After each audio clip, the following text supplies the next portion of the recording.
que sendo o Senhor se esvaziou, que sendo o Criador assumiu a forma humana, para que nós pudéssemos ser enriquecidos, para que nós pudéssemos ter vida, para que nós pudéssemos ser feitos filhos de Deus e para que pudéssemos ser co-herdeiros com Ele. Nós herdaremos junto com Jesus. Somos filhos de Deus da mesma forma que Jesus é. E para que isso acontecesse, Ele entregou a sua própria vida.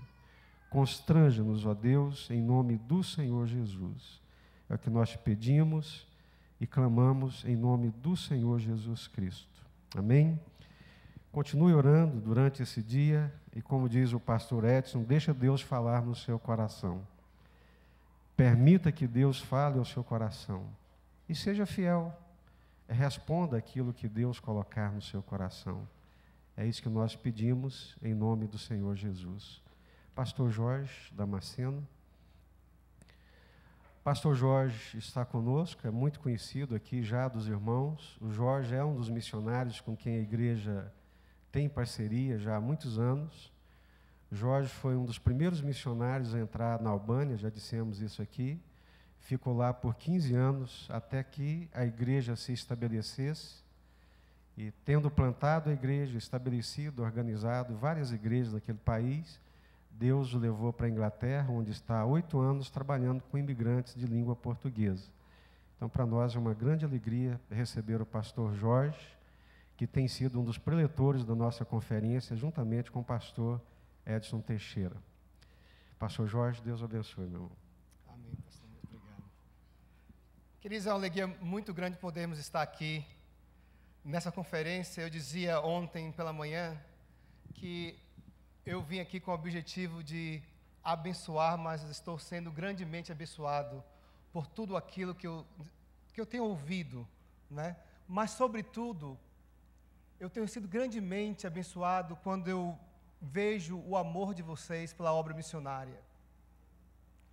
Isso é um exemplo para a Europa, que foi um dos grandes, o grande berço do envio de missionários para o mundo, e que hoje se encontra em uma situação tão triste, precisando ser reevangelizada.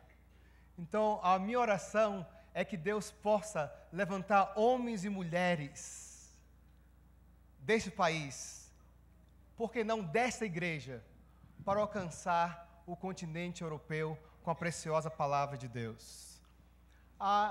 Eu estava falando para o pastor Jesus, eu não tenho nada para trazer como símbolo da Inglaterra, ali onde nós estamos trabalhando, a não ser que eu usasse um boné com a bandeira do país. Mas vamos cantar uma música em inglês. Essa música fala muito o meu coração, porque nós sabemos que o campo missionário não é fácil. E todas as vezes que eu me senti vulnerável, sozinho, porque a obra missionária é feita por missionários que são homens, que têm sentimentos.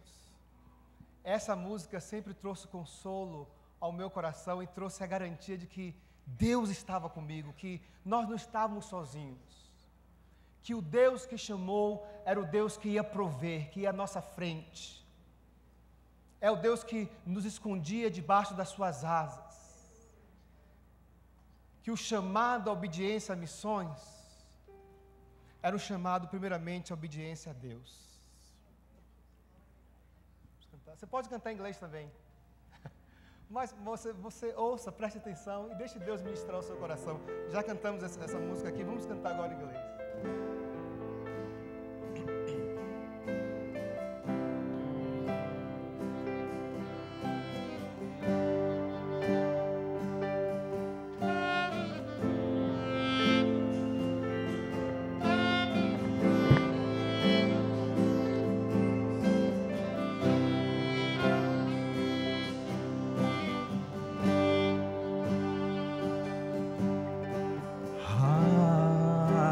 Hide me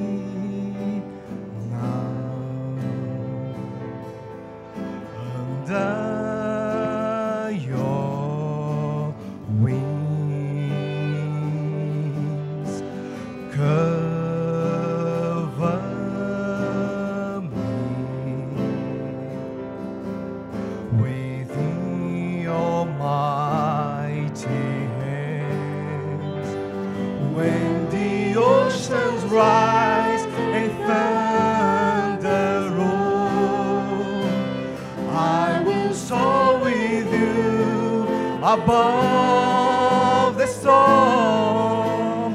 Father, you are king over the floods. I will be still, know you are God. Hallelujah, Jesus.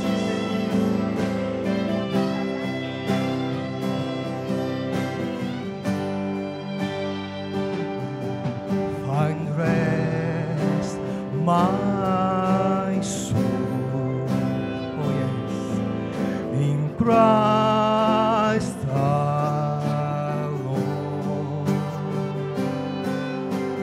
Know His power in quietness and trust.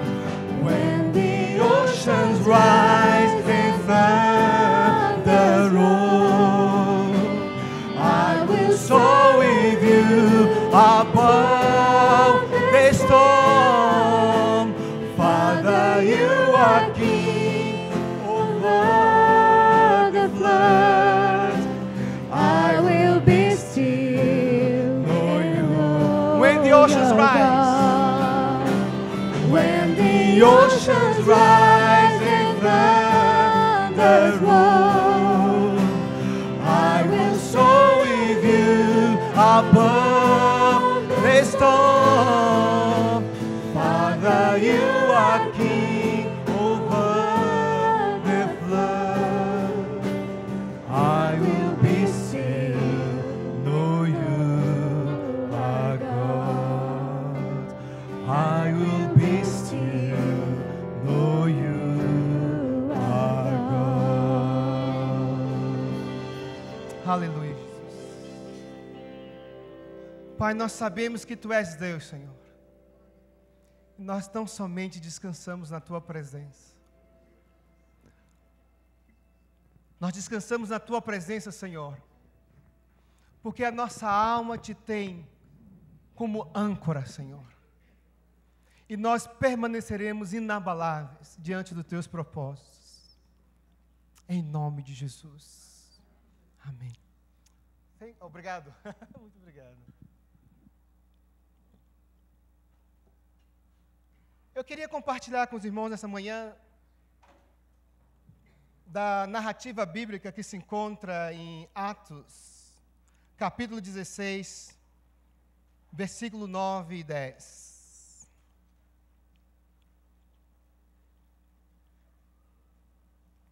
É quando Paulo e a sua equipe se encontram em Troade e recebe a visão de um homem macedônio. Diz assim a palavra de Deus: Paulo teve de noite uma visão em que se apresentou um homem da Macedônia, que lhe rogava: passa a Macedônia e ajuda-nos. Logo depois desta visão, procuramos partir para a Macedônia, concluindo que o Senhor nos chamava para lhes anunciarmos o Evangelho ou a palavra de Deus. Veja bem, Paulo não teve um sonho, isso foi uma visão, onde um homem macedônio lhe aparecia. Isso ocorre logo depois de que Paulo tentou ir para a Bitínia e o Espírito de Deus fechou a porta e não deixou que ele e a sua equipe se dirigisse para aquele lugar. Durante a noite, em Troade, Paulo recebe a visão de um homem que clamava por ajuda, clamava por socorro. Interessante que na língua inglesa usa a palavra begging for help, que quer dizer mendigava por ajuda. E logo depois que o apóstolo tem a visão, ele depressa, imediatamente, a urgência era tão grande que eles partiram então para o socorro deste homem. O clamor, o pedido de ajuda do homem macedônio é o clamor do mundo para a igreja de Jesus Cristo. É o clamor dos miseráveis, dos oprimidos, dos repressos, dos reprimidos, dos vulneráveis, daqueles que não acham mais esperança em coisa alguma, em sistema algum no mundo, e não tem para onde recorrer senão ao Criador de todas as coisas. É o clamor por uma esperança perdida e que só pode ser encontrada na pessoa de Cristo. E a grande novidade, se podemos dizer que é a grande novidade, é que a igreja de Cristo tem aquilo que o mundo precisa. Nós temos Cristo. A igreja, nós ouvimos aqui falar ontem à noite como organismo e como instituição. A igreja que é composta por mim e por você, nós temos vivendo dentro de nós aquele que pode transformar vidas. Mas o clamor dos perdidos, dos oprimidos, dos vulneráveis,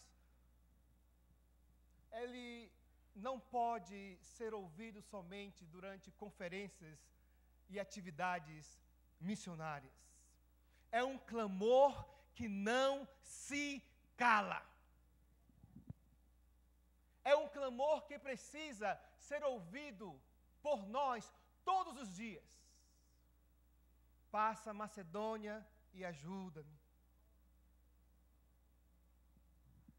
Para um pouco de olhar para si mesmo e olha para a minha necessidade, passa a Macedônia e ajuda-me. Esse versículo, esse texto fala muito ao meu coração. Obrigado, querido. Porque quando eu me encontrava ali na Jocum, fazendo meu treinamento missionário, uma certa manhã, já contei isso para vocês, eu abri a Bíblia e caiu exatamente nesse texto.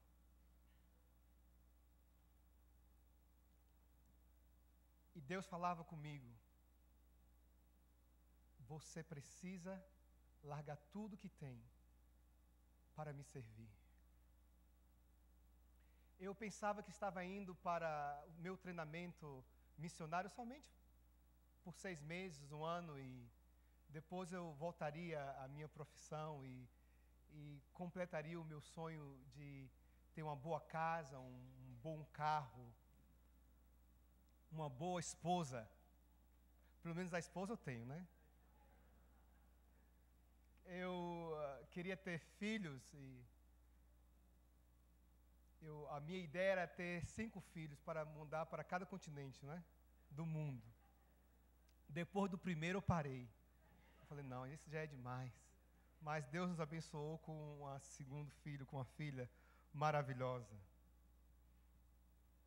Nós frequentemente recebemos relatórios de pedidos de ajuda, cartas informativas de colegas missionários ou de líderes de países clamando por ajuda. A ajuda financeira para que nós possamos construir templos, saciar a fome daquele que não tem nada que comer. Mas vocês vão ficar surpresos em saber que o pedido de socorro, de ajuda, na maioria das vezes não é somente pelas finanças. As finanças são importantes, eu creio, pastor, que nessa noite, em nome de Jesus, nós vamos bater esse alvo, em nome de Jesus, amém? Amém. Porque vocês estão ouvindo o clamor dos perdidos. Mas o pedido de ajuda que nós temos, em grande volume, é por obreiros. É por pessoas que estejam dispostas a largar tudo que tem e servir ao Senhor. A situação é gravíssima. A situação é muito séria quando se fala na questão de falta de obreiros para fazer a obra de Deus. Na Albânia, por exemplo, nós poderíamos mandar facilmente mais 10 missionários para apoiar as nossas igrejas e alcançar regiões do país onde não foi alcançado, e seriam poucos. Na Tunísia, nós temos pedidos frequentes por ajuda. Na própria Macedônia, em Skopje, que é ali perto da Grécia, há um debate entre os gregos e os macedônios, aonde a Macedônia realmente é. Esse debate possivelmente não terá fim. Nós temos pedidos de ajuda, de socorro das igrejas locais ali também. Na própria Grécia, aonde nós tivemos a oportunidade de visitar, 0,02% da população de evangélicos, a obra missionária é quase inexistente no país.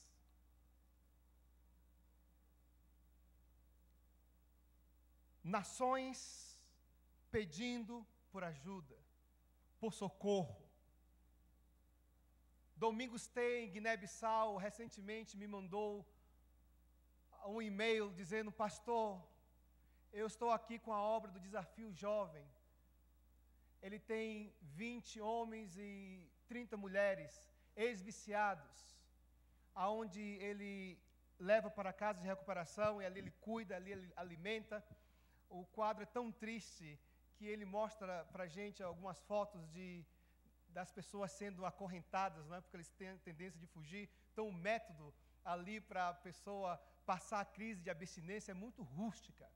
E ele mostrava algumas pessoas amarradas nas árvores, por cordas, como animais. Ele dizia para mim: pastor, mês passado que nós tínhamos para comer, nós passamos um mês inteirinho comendo amendoim. E ele relatava quão difícil era levar aquela obra. E ele relatava algo interessante. Ele dizia para mim: pastor, eu sei das dificuldades financeiras que tenho, mas eu farei de tudo para levar a mensagem da salvação a estas vidas. Cristo é a única esperança desses homens e mulheres. E ele dizia no seu e-mail: pastor, se não dinheiro, precisamos de pessoas. Precisamos de pessoas. A obra missionária não é feita somente, novamente, com finanças, mas é feito por homens e mulheres que têm os corações dispostos e abertos para dizer: sim, Senhor, eis-me aqui, envia-me, eu estou pronto. Eu quero tão somente fazer a tua vontade. Eu entendo muito bem o que o pastor Jesus falou anteriormente, aonde ele dizia que às vezes nós queremos ir, o fogo em nossos corações para levarmos a palavra transformadora é tão grande, mas por outro lado nós também sentimos o chamado para ficarmos, e amém, muitos ficarão segurando as cordas, outros irão, mas a grande questão toda aqui, a minha grande preocupação é quando nós pensamos que todos nós somos chamados para ficar.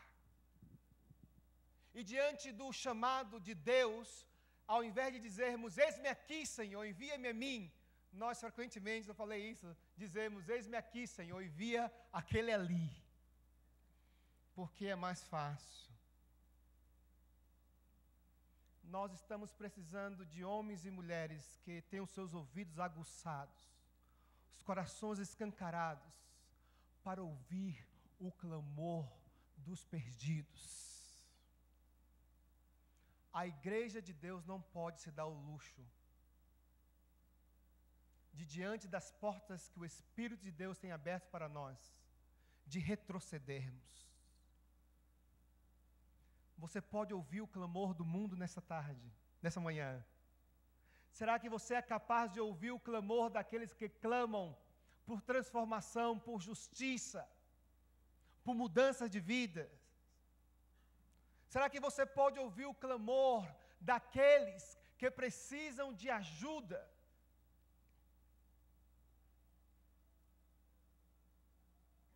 Ouvimos? Não ouvimos? Não ouvimos? É fácil ouvir. Mas a grande questão, estamos respondendo? Estamos nos colocando à disposição? O grande perigo hoje na Europa, você sabe o que é? A Europa, no passado, foi um país tão abençoado em termos de evangelho, como nós estamos sendo abençoados agora. No tempo de John Wesley, Carlos Finney, não é? Que trabalhou ali em Gales. Houve um grande avivamento espiritual em toda a nação. O evangelho era pregado nas fábricas, onde aconteceu o maior avivamento, não eram dentro das igrejas. As igrejas somente recebiam aquilo que Deus estava fazendo fora das igrejas, pastor. Era dentro das fábricas, onde mulheres nas linhas de produção, homens na linha de produção caíam de joelhos, clamando por Jesus, e ali toda a linha de produção parava e todo mundo começava a orar. Era assim que o Espírito movia. Mas hoje a situação da Europa é completamente diferente. Templos sendo vendidos. A nossa denominação batista, está conseguindo manter a linha de crescimento em um platô, né? Mas a maioria das denominações evangélicas estão em decadências. É fácil você encontrar templos hoje na Inglaterra que hoje são bares, discotecas, muitas igrejas sendo vendidas para se tornarem templos muçulmanos, templos hindus, templos sikhs. E aí nós olhamos e dizemos assim: mas isso nunca vai acontecer conosco. Não. Assim era o pensamento de muitos. O que aconteceu na Europa foi a privatização da fé. A fé se tornou algo pessoal, privada e particular. É algo entre eu e Deus. No mundo público, a gente não é permitido falar de nada, porque a fé mesmo não é para os de fora, é para mim. É aqui guardada aqui dentro. É algo pessoal.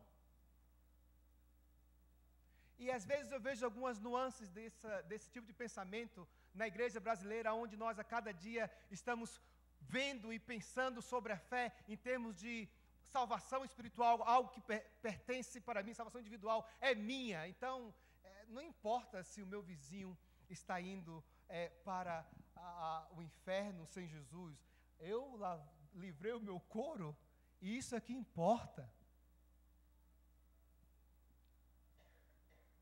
Os nossos corações estão insensíveis, muitas das vezes, às necessidades dos nossos próximos, sejam elas físicas ou espirituais. E isso que houve na Europa, endureceram os seus corações. A fé era algo particular e não poderia então ser compartilhado no mundo público. Insensibilidade em nossos corações que nos cega e nos impedem de ver além de nós mesmos. Perdemos a noção da urgência do Evangelho e profissionalizamos missões, porque pensamos missões é para ser feita somente por missionários. E esquecemos que missões deve ser feita por cada um de nós, e isso inclui indo, além de orando, além de contribuindo. Perdemos a noção do que perdição significa. Infelizmente, nas nossas igrejas, 99% do conteúdo da nossa pregação é sobre como viver uma vida vitoriosa, como fazer dinheiro, como ser bem-sucedido. Eu me lembro que quando eu me converti em 1986, eu sou parte da primeira onda de missionários, né? Enviados para o exterior. Eu me lembro que era comum ouvir nas nossas igrejas pregações do tipo escatológicas sobre a volta de Cristo, sobre a urgência da evangelização, sobre a perdição, sobre o homem estar separado de Deus. E hoje, toda vez que eu retorno ao Brasil, eu fico surpreso com a linha de pregação que a maioria das igrejas tem seguido. Talvez vocês sejam a exceção, porque você tem aqui tem homens e mulheres líderes que realmente prezam pela obra missionária.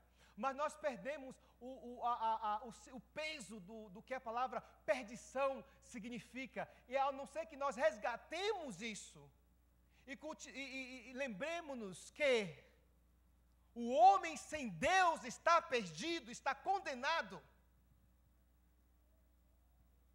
pouca coisa nós vamos ver acontecendo. Eu me lembro uma vez, um amigo meu contando essa história, um americano, ele dizia que ele tinha um amigo dele que tinha 2 crianças, 2 filhos, um de 3 anos e um de 5. E certa vez brincando em um parque nos Estados Unidos, ele estava com alguns amigos, quando um dos filhos, o de 5 anos, se separou do grupo e ele não prestou atenção ao seu filho.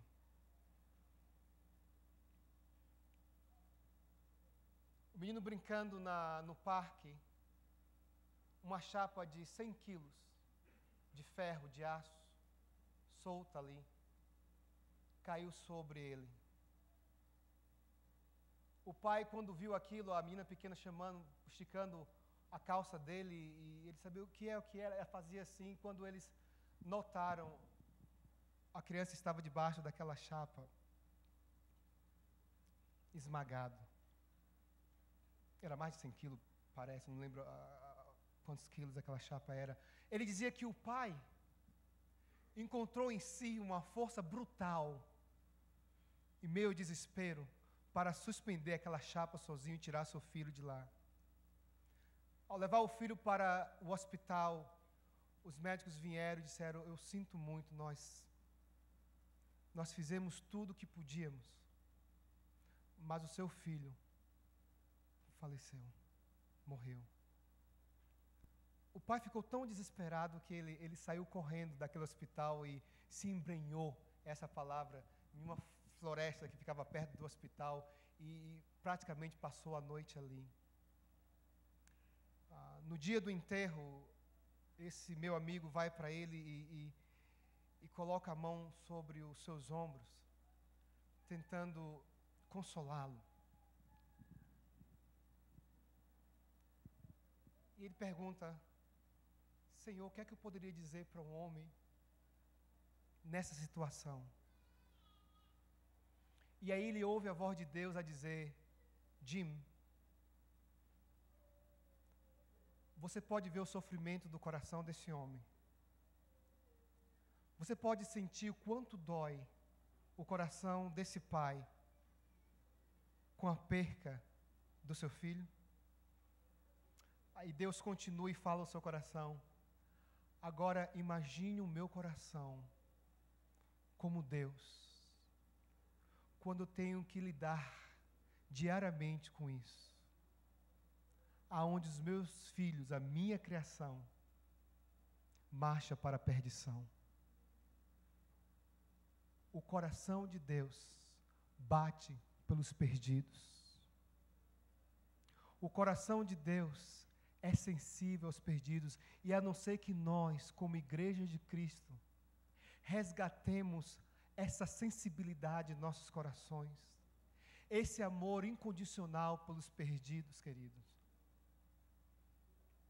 a grande comissão jamais será cumprida. Nós temos uma fé tão linda, não temos? Lembre do que Deus fez na sua vida, do que está fazendo. Lembre-se de quando Deus te resgatou da perdição, do lamaçal, do fundo do poço, daquele lugar onde você pensava que jamais sairia. Mas Deus, pela sua misericórdia, estendeu a sua mão para você e disse: eu te ajudo, eu te tiro de lá. Ele te tirou, Ele te limpou, Ele te colocou talco, Ele te abraçou, Ele te cheirou, Mas o que Deus fez em nossas vidas, Ele ainda quer fazer na vida de outros. Mas como ouvirão, se não há quem pregue? Como ouvirão, se não há quem pregue? o clamor do homem macedônio ainda ecoa em nossos corações, é o clamor dos perdidos. Nós ouvimos e não respondemos muitas vezes porque estamos acomodados. Existe uma palavra em inglês chamada cozy, não é? É uma palavra interessante, cozy. We are too cozy. Nós estamos, cozy é quando você chega na casa de alguém que você senta no cantinho mais quente do sofá e ali eles te dão um copinho de chá com biscoitinho. Você está tão cozy, tão aconchegante, né? Aconchegado ali, está tudo tão gostosinho que não dá vontade de sair daqui. Geralmente eu uso essa expressão quando eu vou fazer visitas, né? Que eu sento lá e falo, estou cozy, não se preocupe. E às vezes nós como igreja, como pessoas, eu falo como igreja, não pense só igreja de instituição, pense igreja como você sendo igreja, viu? Nós como igrejas, como homens e mulheres lavados e redimidos pelo sangue do Cordeiro, nós nos encontramos cozy, né? Bem aconchegados. Nós estamos felizes porque temos um bom estilo de vida. A nossa carreira profissional possivelmente está em ascensão. Estamos cursando os melhores cursos na faculdade. Estamos felizes porque encontramos um namorado certo, uma namorada certa, não é? Estamos cozy, aconchegados por tantas coisas. Porque há desenvolvimento em Anápolis. A cidade está cada dia mais uma cidade melhor de se viver. Tantas opções de lazer, não é verdade? E aos poucos nós vamos vivendo para si próprios e contentes com toda a nossa situação ao redor. Fizemos muito dinheiro, né? E compramos casas e compramos carros e mandamos nossos filhos para a universidade. Esta é uma vida boa, beleza. O que é que eu quero mais na vida? Mas nós esquecemos daqueles que nada têm. Mas nós esquecemos de homens e mulheres que estão na linha de frente. Nós esquecemos de lugares como ouvimos e vimos aqui ontem à noite, como Burkina Faso, aonde pessoas não têm nada. A obra missionária requer de nós renúncia. Na sua coziness, no seu lugar aconchegante, você poderá ter tudo, mas você lá dentro jamais poderá ser feliz. Se Deus está te chamando, se Deus está te chamando, e você tem ouvido o clamor do homem macedônio, o clamor das nações perdidas, mas não é capaz de tomar uma decisão. E a decisão que eu estou falando, às vezes ela tem que ser radical. Radical dentro de uma certa sabedoria, viu? Eu não quero que você largue os seus negócios, eu não quero que você largue a sua faculdade pela metade e vá embora, a não ser que Deus esteja dirigindo, né? Lógico que no momento certo da decisão, você vai consultar com seus líderes, com o seu pastor, e eles como homens de Deus e mulheres de Deus, vão lhe direcionar. Mas há um momento que a gente tem que tomar uma decisão radical na vida. E dizer, eis-me aqui, Deus, é isso mesmo, eu quero servir. Eu tenho tudo, mas não tenho nada. E eu só terei tudo, Senhor, quando tudo estiver submisso a Ti. Martin Luther King, é isso mesmo. Martin Luther King, ele fala assim, todas as coisas que eu tinha em minhas mãos, eu as perdi. Mas todas as coisas que eu coloquei nas mãos de Deus, eu ainda as tenho. Você tem todas as suas coisas nas suas mãos ainda? Ou tudo que você tem está nas mãos de Deus?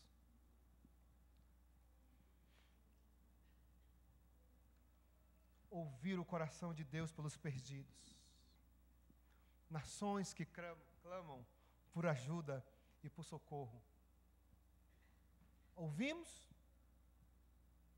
E às vezes dizemos assim, bom, eu sei que eu tenho que ir, mas eu não sou qualificado, Deus.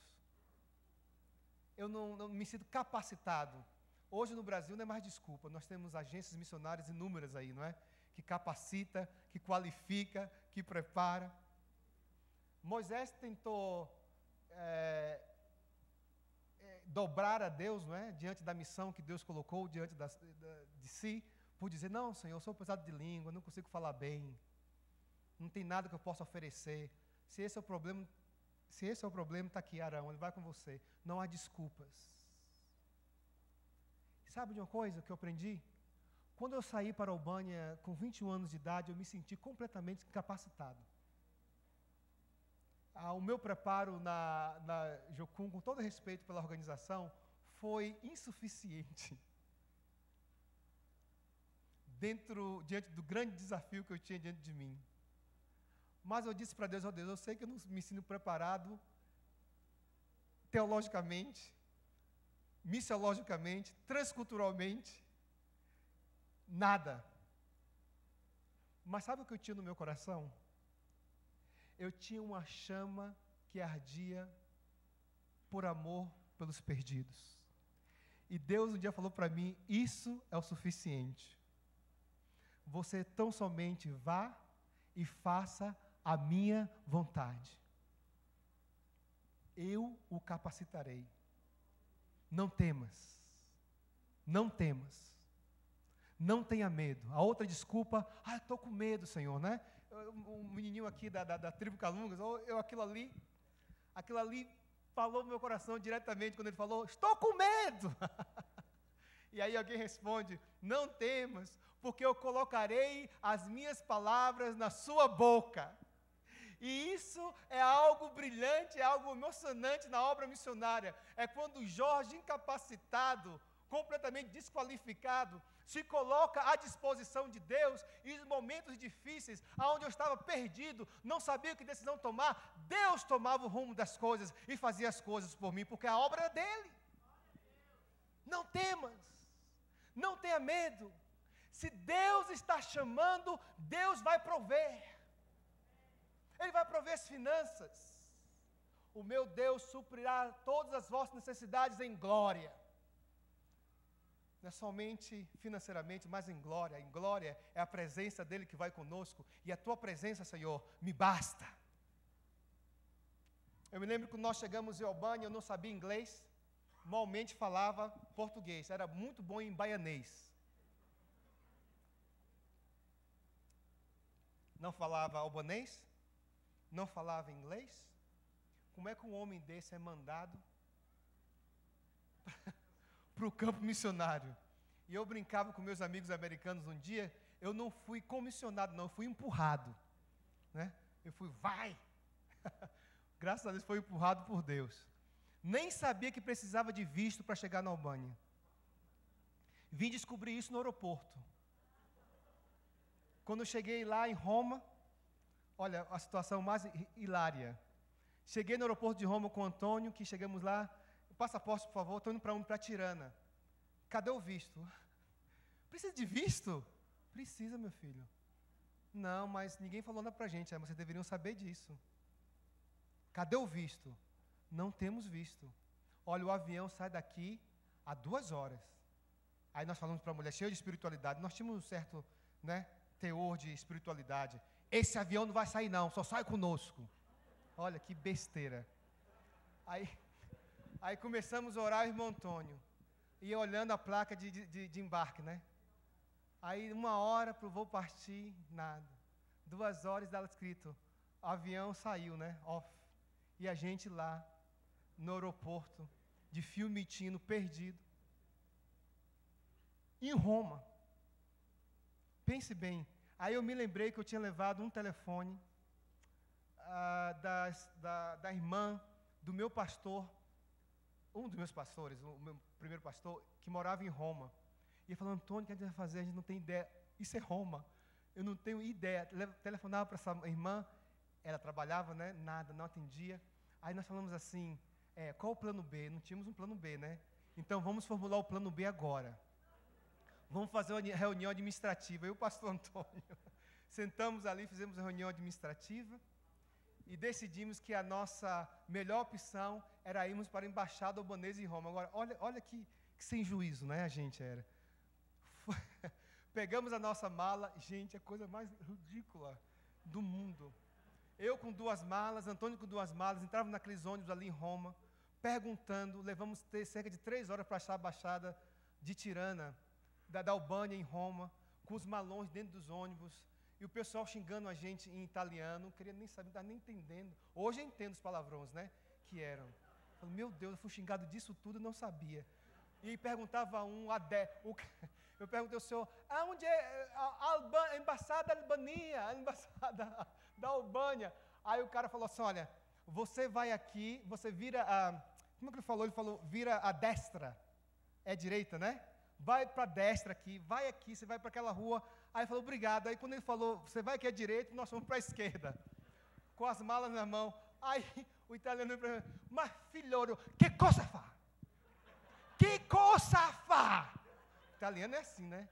O que é que está fazendo? Você está fazendo o quê? Eu falei, eu estou indo. Ele me puxou assim, eu falei para lá.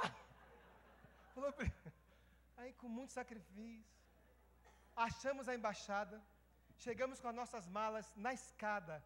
Rapaz, a gente era matuto, agora eu lembro como eu era matuto. Chegamos com as malas, né? E botamos nas escadas da entrada da embaixada. Tinha nem noção do que estava fazendo, colocamos lá. Quando a assistente do embaixador veio, que viu aquela irmã, falou, o que é isso aqui? De que é isso? Tira isso daqui. Nós queremos falar com o cônsul aí. Vocês têm entrevista? Eu falei, não temos não, mas queremos falar com o cônsul agora, precisamos de um visto para entrar na Albânia. Aí a mulher falou, tá bom, entra aqui nesse hall, nos colocou sentado, o embaixador veio, o cônsul veio. Sim, Antônio falava um pouco de espanhol, eu falava 0, ele falava italiano, uma confusão, né? Aí foi a nossa primeira experiência transcultural. Aí o cônsul falou assim, tudo bem, o que é que vocês vão fazer na Albânia? Olha o que excesso de espiritualidade faz com a gente. Vou pregar o evangelho. Sim, Antônio, a resposta foi essa. Aí ele falou assim, vocês vão pregar o evangelho em um país caótico, faminto. Não, vocês não vão não, pode ir embora. Tem visto não. Aí ficamos lá perdidos, deu de noite, conseguimos o contato, falar com a nossa amiga, ela nos hospedou, e depois de 1 semana, resumindo a história que é muito longa, um contato que nós tínhamos na Albânia, consegui um contato com o Ministério do Exterior, e aí nós entramos como assistentes sociais, né, no país. E retornamos lá, o embaixador falou, por que vocês não falaram para nós que vocês iam fazer ação social? Ele falou, nós não sabíamos de nada, estamos sabendo agora, até que vamos fazer ação social. Aí o cara fez assim. Como ele não queria ver a cara da gente mais lá, ele resolveu dar o visto para a gente. Né? Toma aqui, vai. Vão embora, vão com Deus. Deus abençoe vocês. E entramos. Mas sabe o que é isso? Em toda a minha simplicidade, toda a nossa simplicidade, uma coisa ecoava no meu coração constantemente. Era o clamor dos albaneses. Era a necessidade dos albaneses perdidos, de uma nação completamente sem esperança, que precisava conhecer a Jesus. E custasse o que me custasse, eu não poderia dormir bem, como você falou, pastor Jesus, sabendo que eu tinha a possibilidade de fazer algo para que essa nação fosse mudada e não fazer. Eu sei o que Deus significou para mim, eu sei onde eu estive. Eu sei o que eu era sem Jesus. Eu sabia muito bem qual a minha possibilidade, o que eu poderia me tornar no futuro. E eu não queria aquilo para ninguém. Quando chegamos na Albânia, sem saber falar uma palavra olha, se Deus chamou, não tenha medo. Ok? Aquele que chama é o que supre, o que respalda. Ele não está preocupado na sua capacitação, na sua qualificação, quantos diplomas você tem pendurado na sua parede, são importantes, mas para Deus não vale muita coisa, não. O reino de Deus nunca foi medido por eficiência. Quão eficiente você é. Não existe nem isso dentro do reino de Deus. Para Deus é eficiência. Existe sim obediência. Quão disposto você está querendo trabalhar para o Senhor. Quando chegamos ali não sabíamos inglês, não sabíamos albanês. E falamos, e agora? Os missionários americanos nos sugeriram, retornem para o Brasil. Vocês não sabem inglês, como é que vocês vão aprender albanês? Porque se você soubesse inglês, vocês poderiam ser educados, alfabetizados em albanês, mas não sabem nem inglês. E eu e o pastor Antônio ficamos desesperados. Aqueles que eram supostos a lhe apoiar, a lhe incentivar, estavam dizendo, retornem. E pausamos um tempo e perguntamos, será que Deus está falando conosco? Será que ouvimos Deus errado, que tudo isso é uma grande ilusão? Mas esse texto bíblico não parava de ecoar em meu coração. Passa a Macedônia e ajuda-nos. E nós sentimos, Deus nos chamou, Deus vai fazer alguma coisa, Ele não é louco. Enquanto nós não sabíamos a língua, nós dávamos panfletos na rua, né? Eu contei isso aqui, não sei se eu já contei isso aqui, eu me lembro um dia que nós estamos dando panfleto, porque não falávamos a língua, dávamos bíblias e panfletos em albanês. E um dia nós fomos cercados por uma grande multidão. Bíblia, me dá Bíblia, tome Bíblia. Eles perguntavam o que é isso, a gente não sabia explicar. Aí, um menino de 12 anos de idade, tomou a nossa frente, e começou, abriu a Bíblia e começou, explicar. Os outros diziam, e pau. E Antônio falou assim, Jorge, isso deve ser um anjo. Olha o anjo. Aí quando ele falou, deve ser um anjo, eu voltei-se para a face daquela criança, esperando ver que ia, né, se ia radiar ou brilhar. Se é um anjo, esse troço tem que brilhar. Mas aí eu fitei ainda mais e vi assim, uma melequinha que escorria. Falei, não, anjo não fica gripado.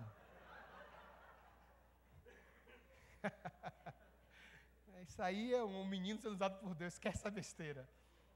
Aí nós queríamos tanto aprender a língua, e um dia nós estávamos andando na rua de Tirana. Pastor, quanto tempo eu tenho ainda?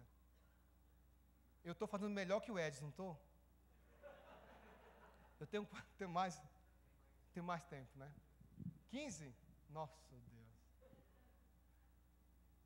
Um dia nós estávamos evangelizando eu estou contando isso para vocês entenderem que não tenham medo. Ouça o chamado, obedeça e vá. E evangelizando, nós ouvimos uma voz por trás de nós nos perguntando em português, um português quebrado, mas um português muito bom. Vocês são brasileiros? Aí nós viramos assim, somos. Aí ela bem excêntrica, né? Extrovertida, falou para nós, que bom, eu sou a Lirimona, eu sou albanesa e sou professora de português, vocês gostariam de se tornar os meus alunos? Falei, Antônio, é outro anjo? E aí ela se introduziu, e ela falou, olha, eu trabalhei para a rádio comunista, eu enviava programas comunistas para o Brasil na década de 60, programas piratas, então, porque a Albânia era um país comunista, né? Então eu enviava programas diários em português, aprendi a falar o português sem nunca ter saído da Albânia, falava quase perfeito. Quem preparou? Quem fez isso? Quem já sabia que nós estaríamos lá? Olha como o projeto de Deus vem se descortinando. E nós quando olhamos, falamos, não sabia. Mas Deus já vinha trabalhando, fazendo. Lirimona se tornou a nossa professora de albanês. Nós pagávamos para Lirimona para a aprender o albanês e metade da aula nós evangelizávamos a Lirimona. Um dia eu estava em Capital do Espírito Santo, como é que chama? Vitória.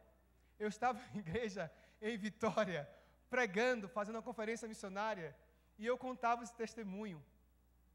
Depois do culto, uma irmã me chamou: pastor, eu quero falar com o senhor. Ela falou: o que foi, irmã? Não, eu preciso falar com o senhor, eu queria que o senhor fosse lá em casa tomar um café comigo, depois desse culto aqui. Eu falei: tudo bem, eu vou lá tomar café com a senhora. E aí ela me levou, eu conversei, atendi alguns irmãos, e ela, esperando na porta, me levou para a casa dela com a outra irmã, e nós fomos. Chegou lá: pastor, eu conheço a Lirimona. Eu falei: você não conhece a Lirimona? Ela falou: conheço sim, pastor. Eu ouvi os programas, eu falei: você já esteve na Albânia? Ela falou: não, eu ouvi os programas de rádio da Lirimona toda manhã. E ouvindo os programas de rádio da Lirimona, me tornei uma comunista. E me tornando uma comunista, eu fui presa. Eu falei: mas essa mulher deve odiar a Lirimona. Fiquei presa por vários anos e foi solta. Aí ela pegou a Bíblia e disse assim para mim, eu nunca vou me esquecer daquilo. Ela disse assim para mim: eu queria que o senhor levasse essa Bíblia em português para Liri e dissesse para ela que eu a perdoo em nome de Jesus. E eu disse para ela assim: irmã, não se preocupe, porque se você não tiver a possibilidade de encontrar com a Lirimona nesse mundo, certamente você vai encontrar na glória, porque a Lirimona agora é uma lavada